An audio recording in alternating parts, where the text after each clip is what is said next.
It's an enormous pleasure for me to introduce to you the 162nd series of Royal Institution Christmas lectures that have been given in this lecture theatre. And during this year, since the last series, we have, in the Royal Institution, celebrated the 200th birthday of what I believe, and many other people believe, to have been the greatest experimental scientist who ever lived, Michael Faraday. So I think it's also worth saying this afternoon that not only was he a great scientist, but he was also the originator of these Christmas lectures, which he started in 1826, and which he himself gave no fewer than 19 times. And I thought I would read to you very quickly what he said at the beginning of one of those series of lectures, when he stood here, and I believe it was in 1854. And he said the following: "Let us consider for a little while how wonderfully we stand upon the world. Here it is that we are born and bred and live. And yet we view these things with an almost entire absence of wonder to ourselves respecting the way in which all this happens." Now, that was the reason for the Christmas lectures in Faraday's mind. It was to awaken wonder. And we're going to take up that theme again this year, because Dr. Richard Dawkins, the reader in zoology from Oxford University, is going to tell us how you and I stand upon this world and how that all comes to happen. Because he's going to explain to us how living creatures, many kinds of living creatures, including you and I, have evolved on the surface of the earth. We are very happy once again at the Royal Institution to acknowledge the help that we have had in preparing these lectures from Shell UK and Shell International, who have given us valuable sponsorship. And I would also like to take the opportunity to say that we are organising again a competition this year based on the content of the lectures. So if you would like to participate in the competition, you will find the address to send your entries to displayed at the end of the lecture. Now, it only remains for me to introduce to you Dr. Richard Dawkins, who is going to give the 1991 Christmas lectures of the Royal Institution on waking up in the universe.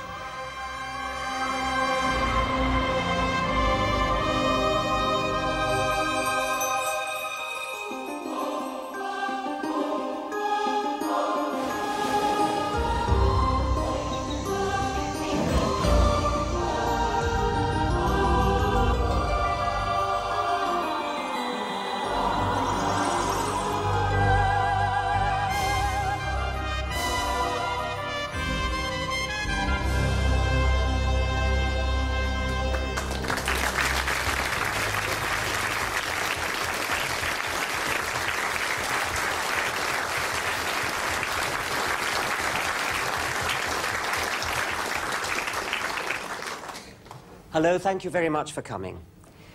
I'd like to begin by asking you to do something for me. Would you please put your hands to your head and very gently feel your own head? Now that might seem like a very easy thing to do, but I can assure you, okay, put them down now, I can assure you that a man-made instrument that did that would be a very, very difficult thing to make. It would be a very, very expensive thing to make. As your arms go up there, precision instruments in your muscles are monitoring the exact position of all your muscles.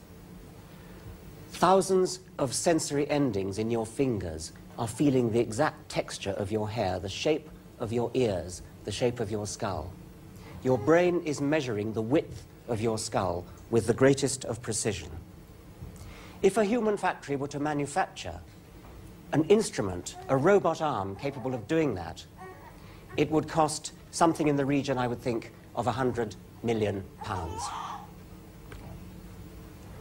Now think about what is between your hands when you do that. Your brain. The brain is a kind of computer, but it's a computer such as no human factory has ever turned out. If we ever do succeed in making a computer with the performance of a human brain, I would guess that the research and development costs would be in the region of thousands of millions of pounds. Yet heads like yours and hands like yours are manufactured daily, millions of times over. A woman can do it with no research and only 9 months development and only a little help from a friend. Life makes the wonders of technology seem commonplace. So where does life come from? What is it? Why are we here? What are we for? What is the meaning of life? There's a conventional wisdom which says that science has nothing to say about such questions. Well, all I can say is that if science has nothing to say, it's certain that no other discipline can say anything at all. But in fact, of course, science has a great deal to say about such questions. And that's what these 5 lectures are going to be about. Life grows up in the universe by gradual degrees, evolution. And we grow up in our understanding of our origins and our meaning. Of all the world's societies, the majority have practiced some form of ancestor worship. This is a totem of one particular cult of ancestor worship. Now, I'm not going to encourage you to worship your ancestors. I'm not going to encourage you to worship anything.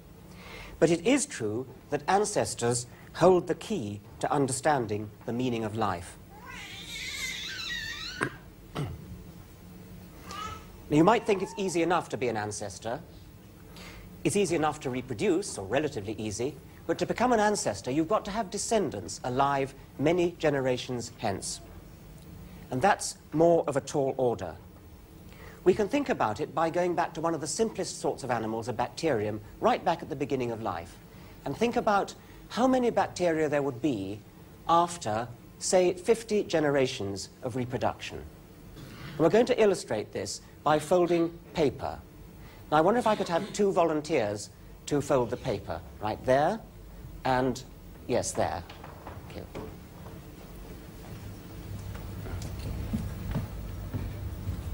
Come down here, please, and take the paper from Bryson. Right, now every time you fold the paper, that's going to represent 1 generation of reproduction. So we start with 1 bacterium, that's 1 thickness of paper. Now fold it. Yes, if you both go the same end, it might be easier. Now we've got 2. That's right. Please sit down there, that's right, fold it. And then fold it across this way. Thank you. And just go on folding it until you've done it 50 times. So what have we got to now? 4? 4 bacteria? Right, 8.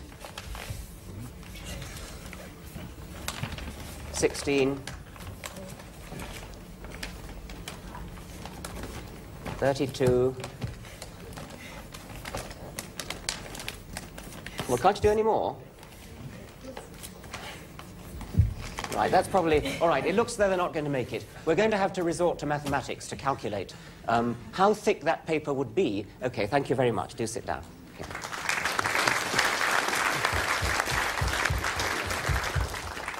In every generation, of course, the thickness of the paper doubles.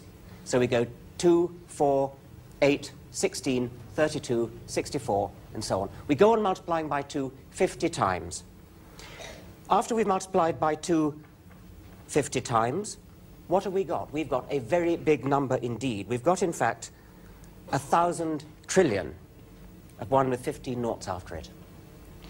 The sheet of paper is 1/10 of a millimetre thick. If you multiply that by 1,000 trillion, you end up with, I've got it written down here, 100 million kilometres. The thickness of the paper would take us out to the orbit of Mars. The number of bacteria after a mere 50 generations is that. But 50 generations is nothing to bacteria. They can get through 50 generations in a day. After about a week, bacteria, the number of bacteria would be more than 1 billion times the number of atoms in the known universe. Well, that's called exponential growth, what mathematicians call exponential growth. We'll come back to it. Needless to say, it doesn't happen to the same extent, at least. After a point, natural factors come to regulate the size of the population of bacteria. Our original assumption that it was easy to become an ancestor was wrong. Only an elite become ancestors. You can do the same sort of calculation, by the way, for ourselves or for elephants, as Charles Darwin did, and it just takes a little bit longer, but the same idea is there. After a fairly short number of years, you'll find that the entire universe is filled with elephant flesh or human flesh or whatever it is. So it follows that most organisms that are born must die without becoming ancestors, without becoming distant ancestors. Only an elite are destined to become ancestors. Well, some people don't like the word elite, but I just mean that it won't be all luck which ones end up ancestors. The ones that are going to be ancestors will tend to be the ones that are good at it. They'll tend to be the ones that have what it takes, to survive, to get a mate, to reproduce, to avoid being eaten, to find food, to be good parents, and so on. That's really just a way of putting Darwin's theory of natural selection, because we that are left, we that survive, will have inherited the genes of a long line of successful ancestors. We'll have inherited whatever it took to make them successful as ancestors. But for the moment, I want to emphasize something else, which is that we are lucky to be alive. We're lucky to be alive because it would have been so easy for our ancestors not to have been here. It would have been so astronomically probable that somebody else would have been here rather than us.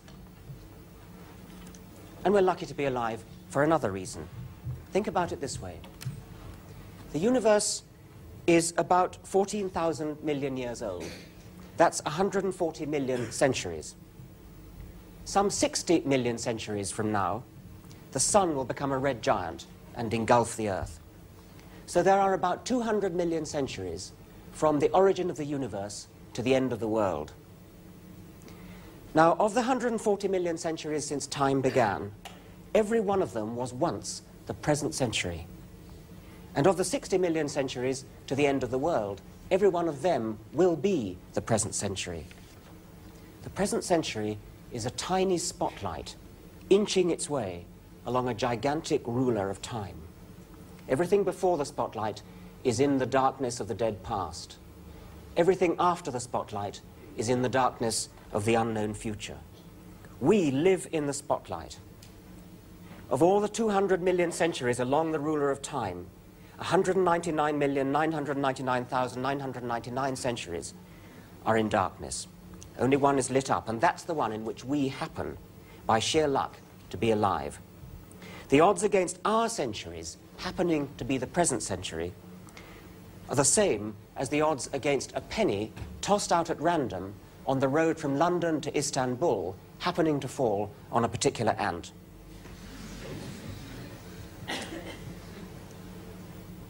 Well, in spite of those odds, you may have noticed that we are, as a matter of fact, here. And it really, of course, it's not surprising. We're here because we're the ones doing the calculation. If somebody has just done the calculation that we've just done, then that somebody, of course, has to be alive. Nevertheless, I do feel rather lucky to be alive, and for another reason, too. Now, the smoke going into the beam represent stars. Each particle of smoke represents one star. And you can think of the beam as a gigantic searchlight beamed out from space and signaling from our planet in the hope that somebody else on another world will pick up the message.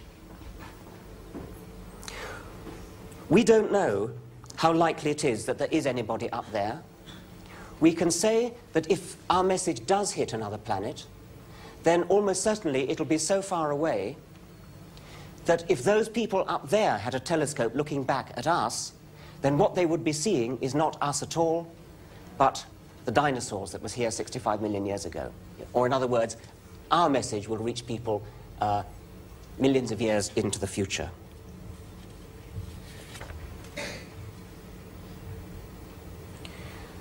People vary in their estimates of how much life there is likely to be, how likely there is to be life on other planets. Some people think that, some scientists think that as many as 10 million technologically advanced civilizations are out there. Other people feel that this life here on this planet is the only life that there is.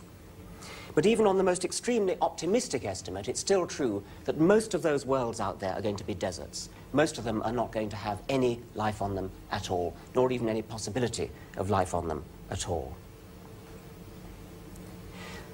Now imagine a spaceship full of sleeping, perhaps deep frozen explorers, would-be colonists of another world. Perhaps they're the last population of Earth, despairing that Earth is about to be destroyed, sending out a colony to look for another planet anywhere in order to carry on humanity. Imagine that the spaceship turns out to be almost unthinkably lucky. It does chance to arrive at one of the very, very rare planets capable of sustaining our kind of life, a planet of the right temperature with oxygen, and so on. The passengers wake up and stumble out into the light, and they see a beautiful world of waterfalls, green leaves, mountains, colored animals and bird-like creatures flitting about. Can you imagine how it would feel if you woke up, perhaps after 100 million years of sleep in a spaceship, and found yourself on such a world? A whole new world, a world that such as you could live on, a beautiful world. You'd surely bless your luck in arriving on such a rare world, walk around in a daze, a trance, unable to believe the wonders that met your eyes and ears. Well, this will almost certainly never happen to us. And yet, in a way, it's just what has happened to us. We have woken up after hundreds of millions of years of sleep. Admittedly, we didn't arrive by spaceship, we arrived by being born. But the wonder of the planet, the dazzling surprise of it, is the same, whether we arrive by spaceship or by birth canal. We are amazingly lucky to be here, privileged. And we must not waste that privilege. Here, it seems to me, lies the best answer to those narrow-minded people who are always carping on about the use of science. The founder of these Christmas lectures, Michael Faraday, was once asked by the then Prime Minister, Sir Robert Peel, what was the use of science? Sir, Faraday replied, what is the use of a baby?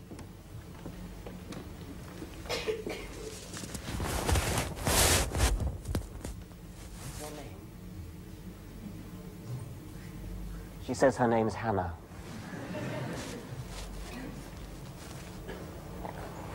Faraday said, what is the use of a baby? And I've always thought that what he meant by that must be that a baby has such potential. It may not be able to do very much now, but it will be able to do a lot. But it's also possible that what Faraday meant was that there's no point in bringing a baby into the world if all that it's going to do is work to go on living and work to go on living again. If that's all the point of life, then what are we here for? There's got to be more to it than that. Thank you very much.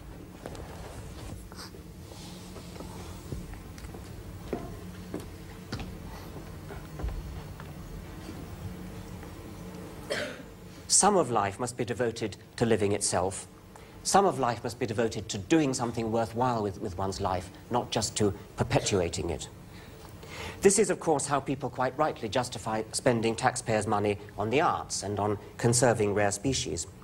But sometimes when we justify academic science on those grounds, people get rather Philistine and say things like, oh, so you think the government should spend money on your scientific research because your research is fun for you, do you? Fun isn't really the right word, is it? After sleeping for 140 million centuries, we have finally woken up in the universe. We've opened our eyes on a wonderful planet filled with color, teeming with life. Before very long, we shall have to close our eyes again. Finding out about the universe in which we've woken up, answering questions like, what are we doing here? What is this universe in which we've woken up? What is life, and what, if anything, is it for? Surely the enterprise that answers questions like that, science, deserves a better title than fun. Put like that, doesn't science sound to you like just about the most worthwhile way in which you could possibly spend your short time in the spotlight? Now, of course, if you spent all your time wandering around the world gasping at everything and saying how wonderful, how amazing, I've woken up after 100 million centuries, what a trip, people would think you were a bit odd and you might even get arrested. We do, of course, have an ordinary life to get on with. We do have a living to earn. We've got to earn our living being a solicitor or a lavatory cleaner or something like that. But nevertheless, it is worthwhile also from time to time shaking off the anesthetic of familiarity and awakening to the wonder that is really all around us all the time. So how are we going to shake off the anesthetic? We can't actually go to another planet, but fortunately we don't need to, because we can go to regions of our own planet which are so unfamiliar that they almost might be another planet. This is another planet. This is Jupiter. It's a fantasy picture of Jupiter conceived by the astronomer Carl Sagan, and he's imagining life forms that might live in the upper atmosphere of Jupiter, called floaters. If there were life forms in Jupiter, they would be called Jovians. So let's use the word bijovians for creatures on this Earth that are so odd that they might almost be from another planet. Here, for instance, is a deep-sea fish. You would have to go on a long journey in a submarine or in a diving suit to see that fish. This is exactly the same species of fish. The only difference is that this has just had a meal and that hasn't. That's looking for a meal, as you can tell from its ravening jaws. These creatures look pretty monstrous to us. I suppose by their standards, we might be thought monstrous. This one is another deep-sea fish. This has a luminous lure made by bacteria, luminous bacteria, and it uses this as a bait to lure prey into its vicinity. It then slams its fishing rod down into the vicinity of its jaws, opens them, and gulps in the prey. A very weird bijovian creature. We don't even have to go to the deep sea, as a matter of fact, to see pretty weird creatures. I was once attending a lecture by a colleague who worked on octopuses, and he said the fascination with octopuses is these are the Martians. And he meant that, look at this creature could easily be from Mars, couldn't it? Watch the colour change. That creature, that cuttlefish, it's not an octopus, it's a cuttlefish, is changing colour at will. Look at the waves of colour falling over it. That's not shadows falling over it from outside. That's internally controlled by the animal, by its own nervous system. It's registering emotion, signalling to other creatures, others of its own species. Bijovian creature.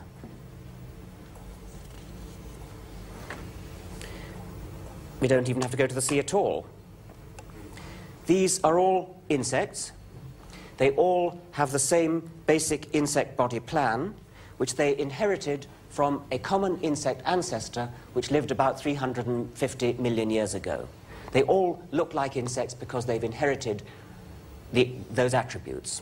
They all have a head, a thorax, an abdomen, but in this case it's enormously elongated to look like a stick. Here, the same body is flattened out in this bug. Again, the head, thorax, abdomen, 3 pairs of legs, antennae, wings. Here, butterflies, the same basic body plan, pulled and stretched, kneaded into different shapes.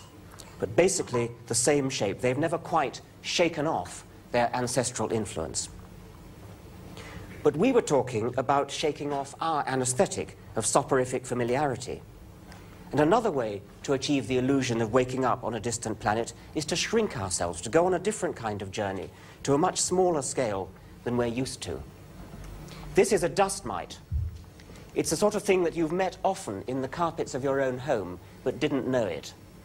It's hugely magnified by an instrument like this, which is a scanning electron microscope. And we can use the scanning electron microscope just as though it was a telescope pointing at some distant planet. So strange are the sights that it shows us. I think we have a volunteer to work the electron microscope. Now, your name is? Louise. Louise. Do sit down, Louise. Now, on the screen at the moment, we have what looks like a jungle. We can think of it as a jungle on another planet. Now, you know how to work the joystick and navigate around. You also know how to zoom out and in. What about zooming out and seeing what this jungle really is? Okay, let's go slowly now. There's some curious rounded objects there. Go further. 2 little patches of rounded objects. Go further. Go on. Right, now I think what we're seeing is the head of a mosquito. There are the compound eyes, lots of different facets of the compound eyes on either side. In the middle are the sockets of the antennae. Zoom out further. and again. And there's the whole head. You can see the whole round head with the sockets for the antennae and the rounded compound eyes with all the different facets. Now perhaps we can navigate to a different insect. Yes, the machine has been pre-programmed to move now to a different part of this strange landscape. And I hope we're going to see something else in a minute. What's this here? Looks like another jungle. So let's move around and explore what we think it is.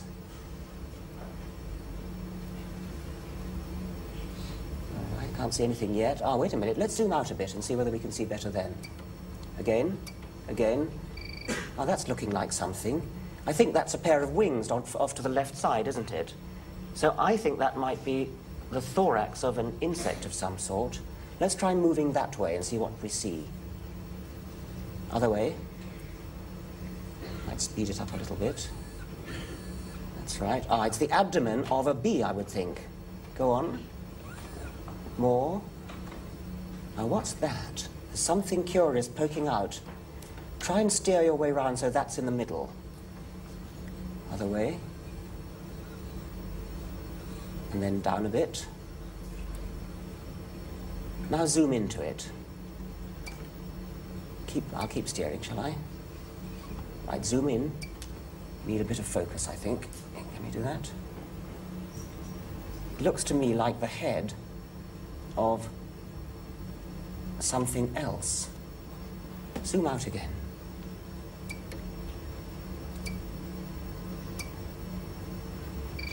What that is, as a matter of fact, is a tiny parasite. Thank you very much indeed, Louise.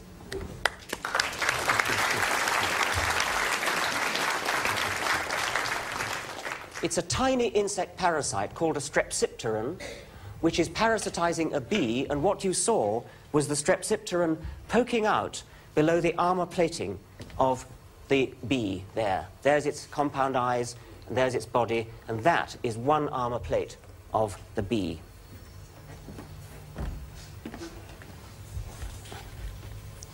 So we've been on a journey using the scanning electron microscope to the world of the very small.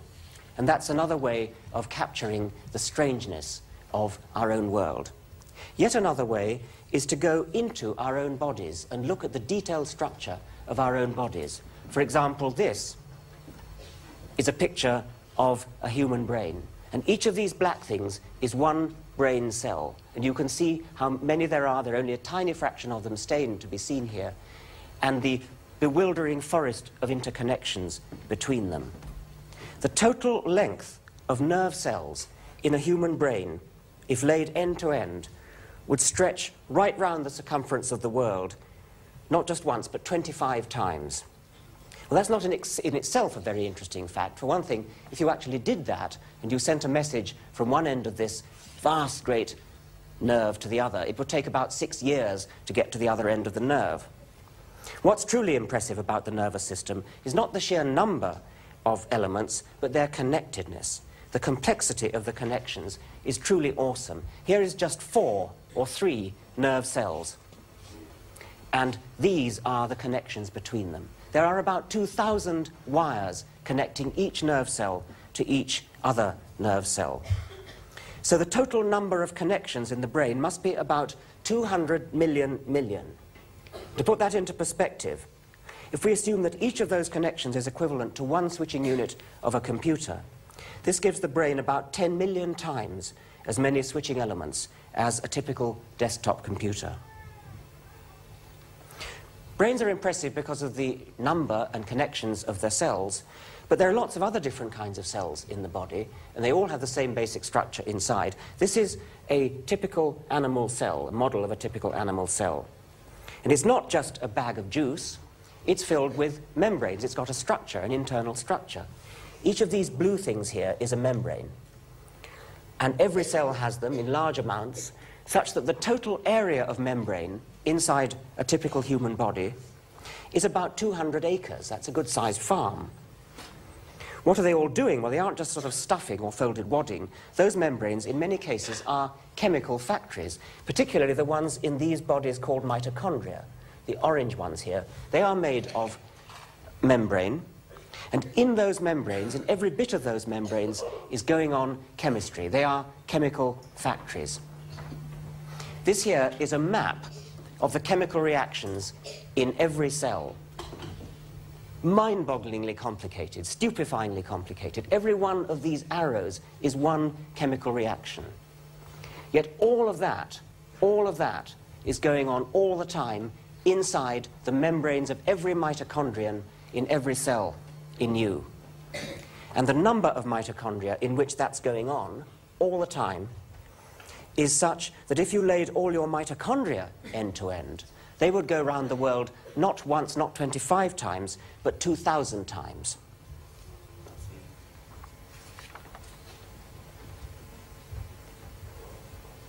In the nucleus of the cell, right in the center, is the DNA. The DNA, the magic molecule, the molecule of life, the most important molecule in the world. That molecule conveys the information from generation to generation about how to build a body.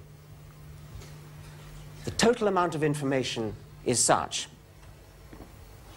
that if you were to eat a steak, when you eat a steak, every time you do it, your teeth are mangling, are shredding the equivalent of 1 billion copies of the Encyclopedia Britannica. That's the kind of destructive work you can do with your teeth.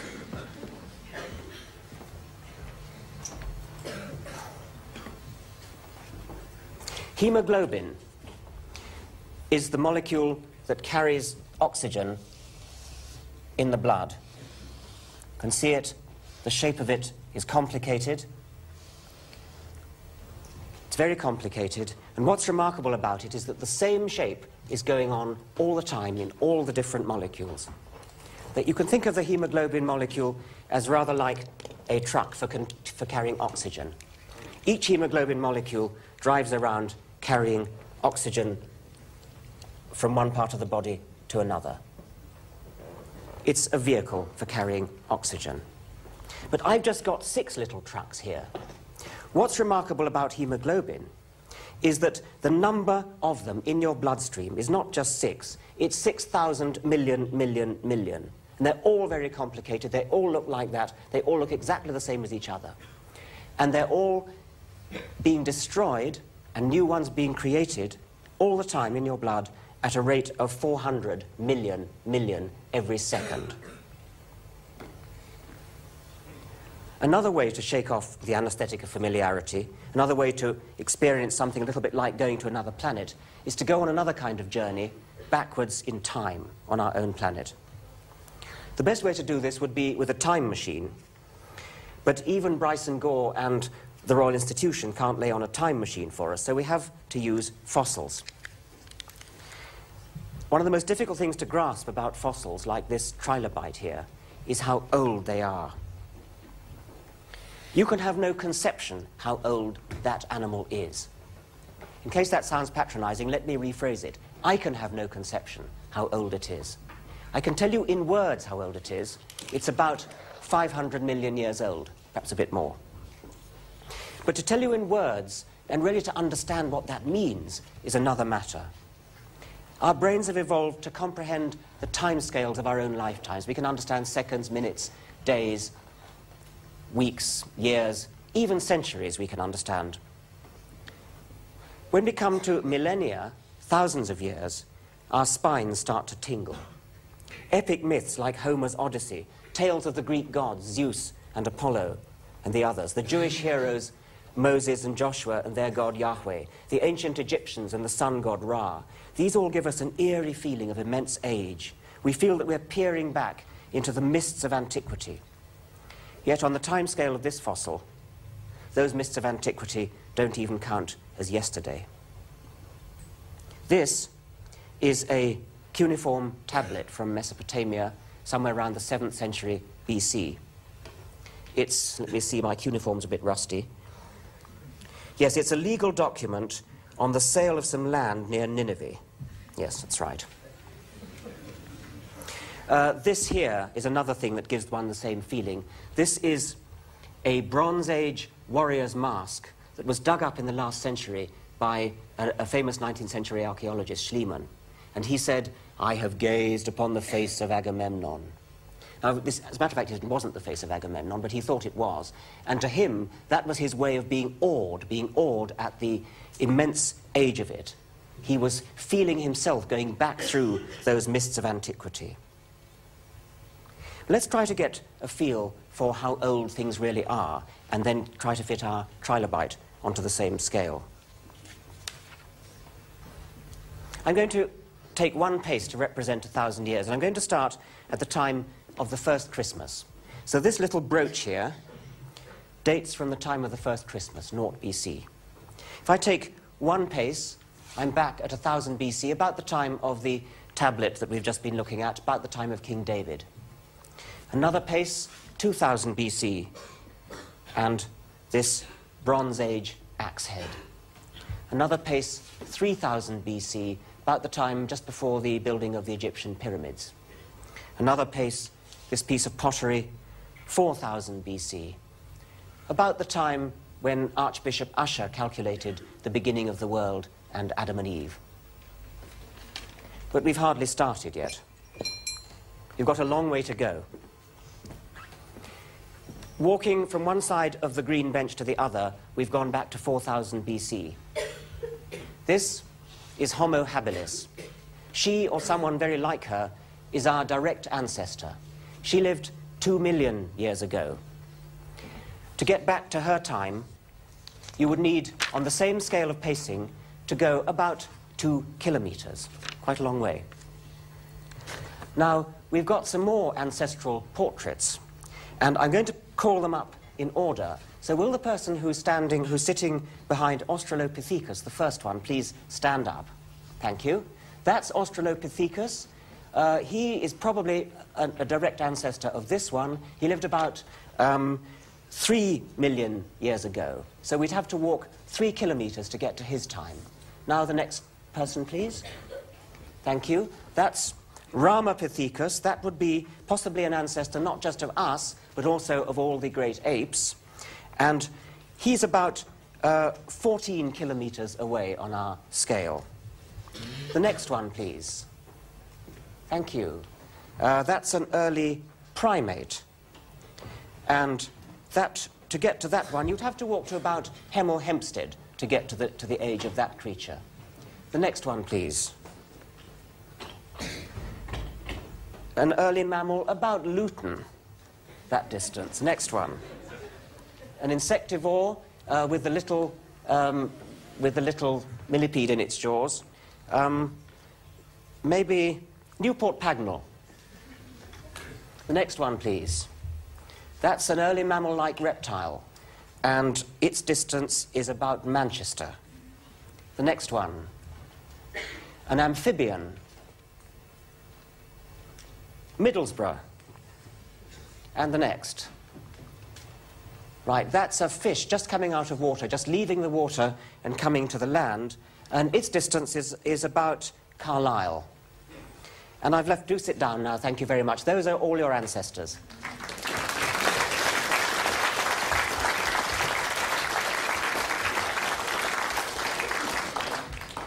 This one is the oldest of all the ones we've got here. It's about the same age as the trilobite that we started with. They might have met. This is Pikaia, and in order to find its age, you would have to slog it out all the way from here to Glasgow.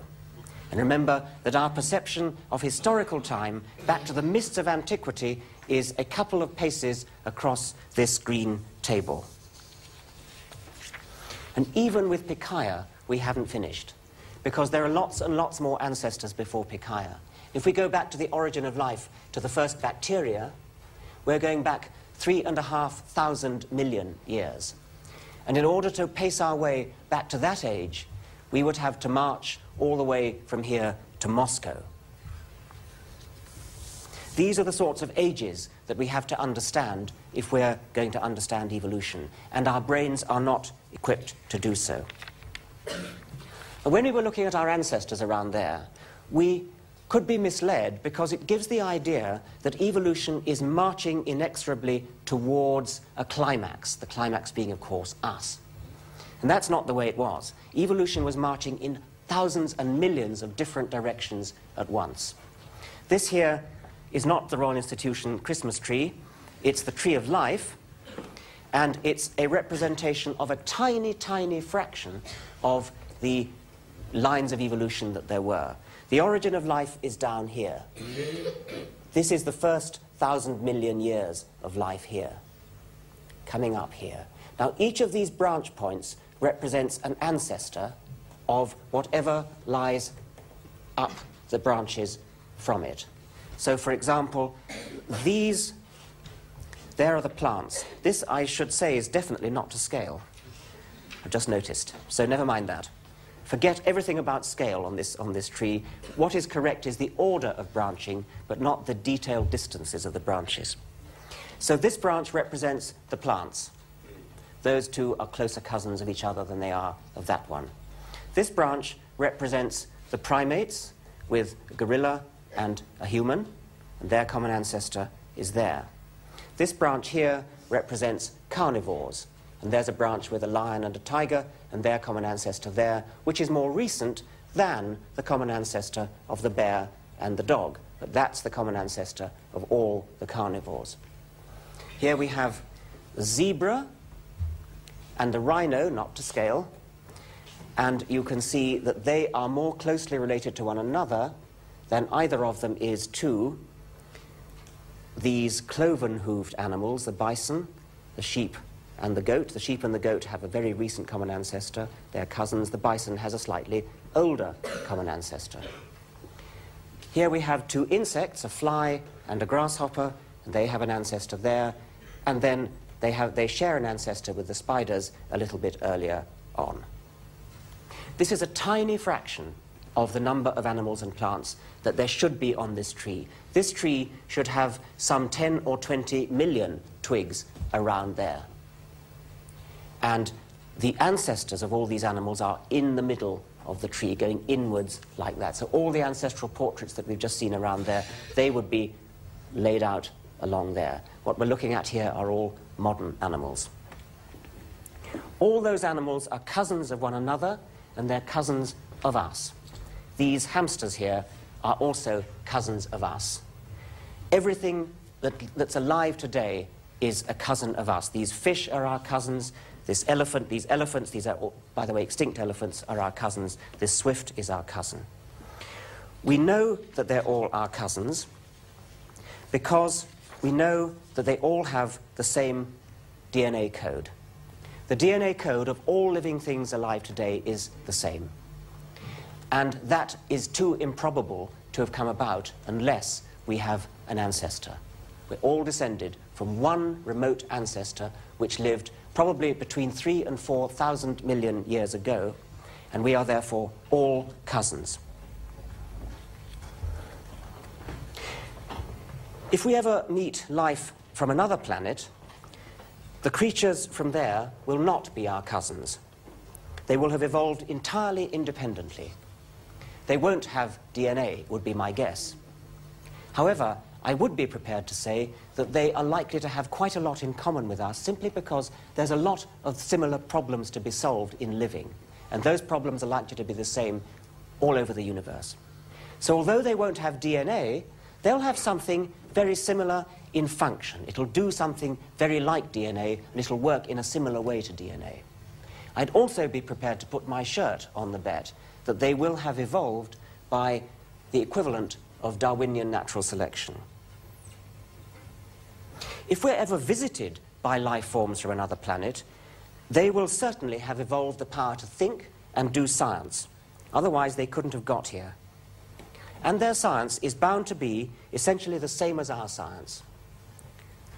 This is because the principles of physics and chemistry are the same all over the universe. They'll have the same values of the constant pi as we have. They'll have Pythagoras' theorem. They'll have relativity, although they won't attribute it to Einstein. They'll probably find us pretty childish, but they'll be quite kind about our science. They'll pat us on the head and say, well, what you know about the universe is pretty much correct. You've got a lot to learn yet, but you're doing fine. Keep it up. That's what they'd say if they were talking to our scientists. What if they were talking to our best lawyers or literary critics or theologians? I doubt if they'd be so impressed. They're anthropologists, the equivalent of their anthropologists might be interested in us, but they would be bound to notice that our cultural beliefs are very local and parochial, not just by their standards, their universal standards, or they certainly would be, but even by our own standards. Because what people believe on our planet depends so much on whereabouts on the planet they happen to be born, which is a fairly odd thing. The Adam and Eve myth is believed by a lot of people in certain parts of the world, but if you go to other parts of the world, you'll find them believing very different myths. This is a Hindu myth, which is also very beautiful, and there are other Hindu myths as well. This is another Hindu myth of churning the milk of the ocean with a churn, gods and demons churning an axle with a turtle on the bottom, and out of the ocean came, as butter comes out of milk, came all living creatures. These creation myths are very beautiful, but they're all different from one another, and they can't all be true. And it's very odd if people believe simply what the other people in their own country happen to believe just because they're in that country. Look how scientists handle their disagreements now. Take a particular disagreement. Why did the dinosaurs go extinct?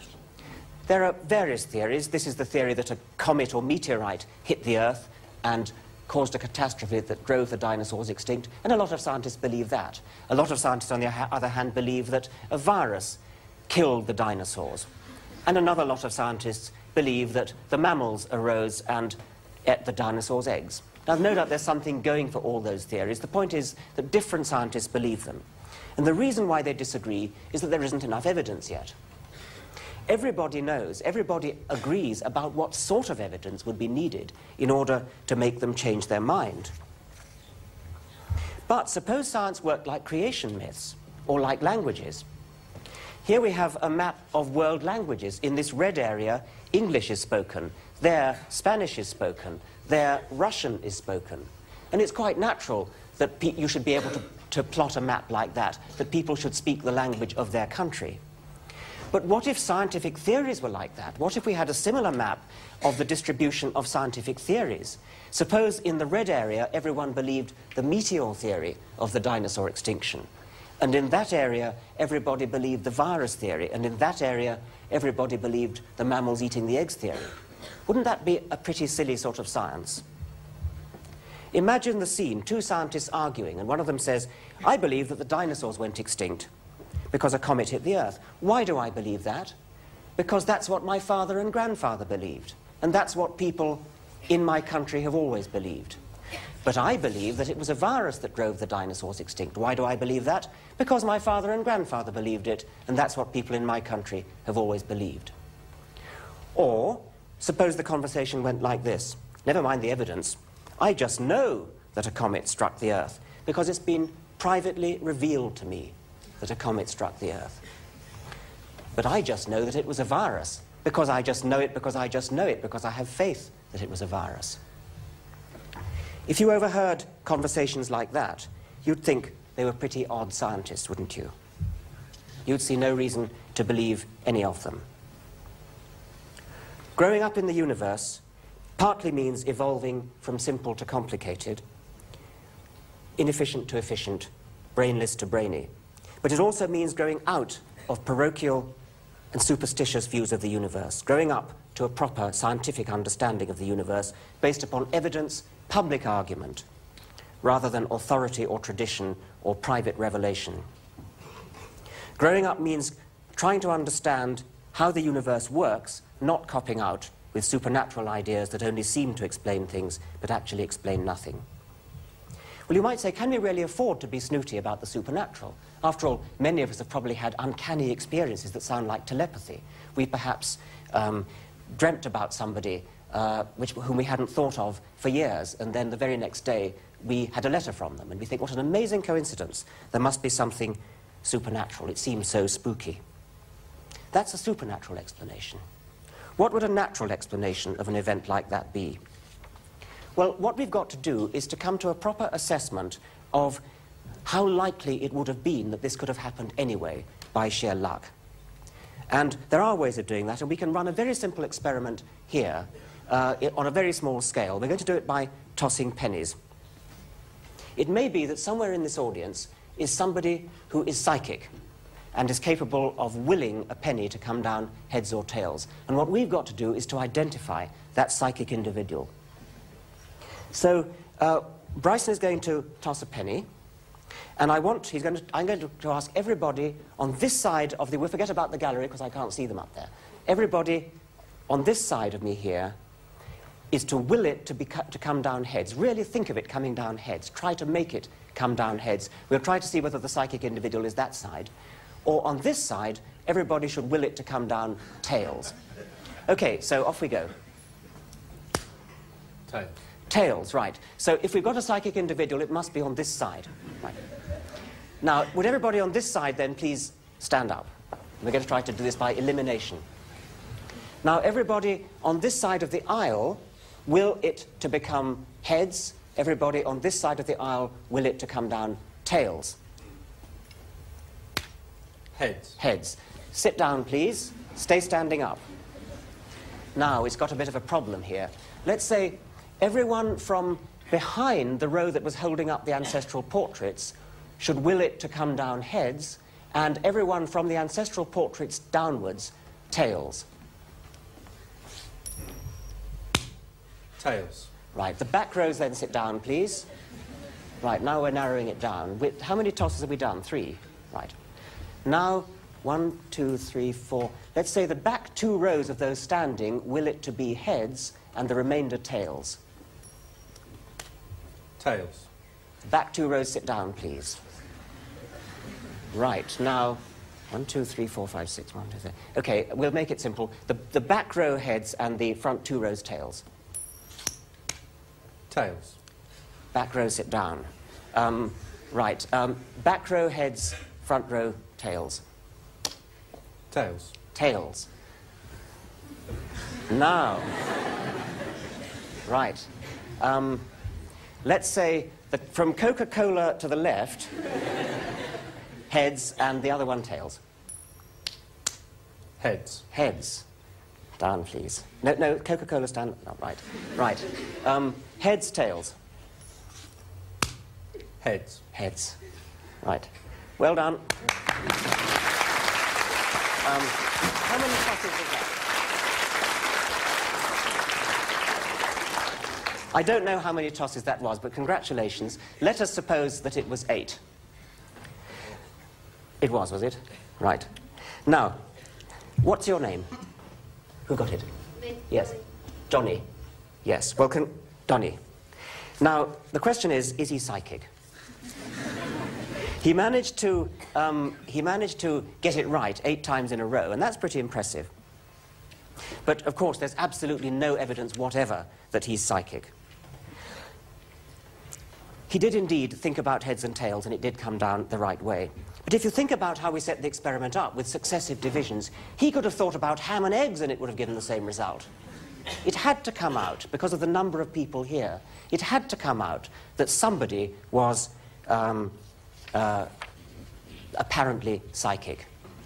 Now, we've only got a few hundred people in this room, but if we could do this with 1 million people or 2 million people, we could have gone on tossing pennies for a very long time, and at the end of that time, we'd have got a very impressive result. Now, when people write into the papers with uncanny experiences, it's just like that, because the circulation of a tabloid newspaper is up in the million, and if only one of them has to write in, then you can see exactly what happens. There's got to be somebody out there having an uncanny experience at this very moment, and it means absolutely nothing. So don't, whenever you hear a story about uncanny, spooky, telepathic experiences, think about this experiment and think about how likely it would be to come about anyway. Put your trust in the scientific method. Put your faith in the scientific method. There's nothing wrong with having faith. I'm going to move Faraday out of the way. There's nothing wrong with having faith in a proper scientific prediction. This is a heavy cannonball. I'm going to stand here and I'm going to release it, and it's going to go over there, and it's going to come roaring back towards me, and all my instincts are going to tell me to run for it.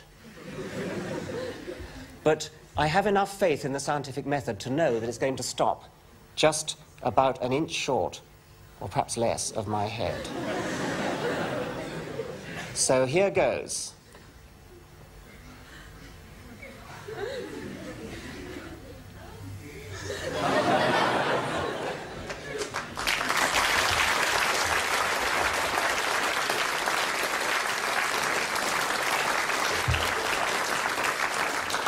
I felt the wind of it.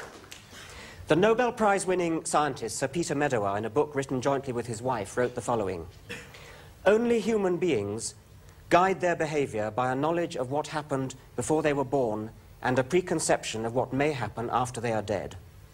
Thus, only humans find their way by a light that illuminates more than the patch of ground they stand on." Well, that's all for today. In the next lecture, I shall be turning to the problem of design and the difference between genuinely designed things like that electron microscope and apparently designed things that are not really designed, like this elephant and like this swift. Thank you very much.